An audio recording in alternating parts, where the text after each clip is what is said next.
इकडे शालेय विद्यार्थ्यांच्या गणवेशावरून रोहित पवारांनी मुख्यमंत्र्यांना सवाल उपस्थित केलेत। विधानसभेला जुना व्हिडिओ पोस्ट करत त्यांनी सवाल विचारल्याचंही पाहायला मिळालं। विद्यार्थ्यांना गणवेश मिळाला नसल्याचा रोहित पवार यांनी दावाही केलाय। मुलांच्या शर्टसाठी पॉलिएस्टर विस्कॉस चा कपडा वापरला जाणार आहे आणि पॅन्टसाठी कॉटन, आणि मुलींसाठी शर्ट आणि स्कर्ट याच्यामध्ये पॉलिएस्टर विस्कॉसचा वापर केला जाणार आहे। प्रश्न माझा असा आहे की हे जे विस्कॉस मटेरियल आहे ते अनकम्फर्टेबल असतं, त्याच्यामध्ये गरम होतं, मग कॉटन हे का वापरलं गेलं नाही आणि हे नवीन मटेरियल का आता इथं सरकारच्या माध्यमातून अध्यक्ष महोदय दिलं जाते असा माझा प्रश्न आहे।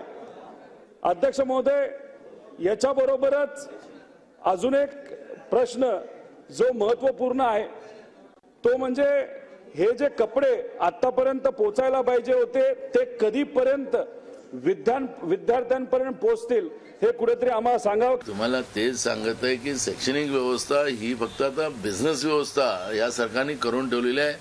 आम्ही पुस्तकं मोफत देतो, आम्ही ड्रेस मोफत देतो, त्या पुस्तकाच्या मागं मलिंदा, त्या कपड्यांच्या जे ड्रेस असतात गरिबांच्या मुलांना मुलींना द्यायचे त्याच्यामध्ये मलिंदा, कमिशनखोर 60% कमिशनखोर सरकार महाराष्ट्रात बसलेलं आहे।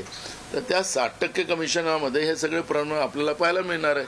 आणि जनतेच्या पैशाची उधळपट्टी योजनांच्या नावाने कशी करायची याच्यातली एक्सपर्टी भाजप आणि त्यांच्या सहकाऱ्यांना आपल्याला पाहायला मिळतं।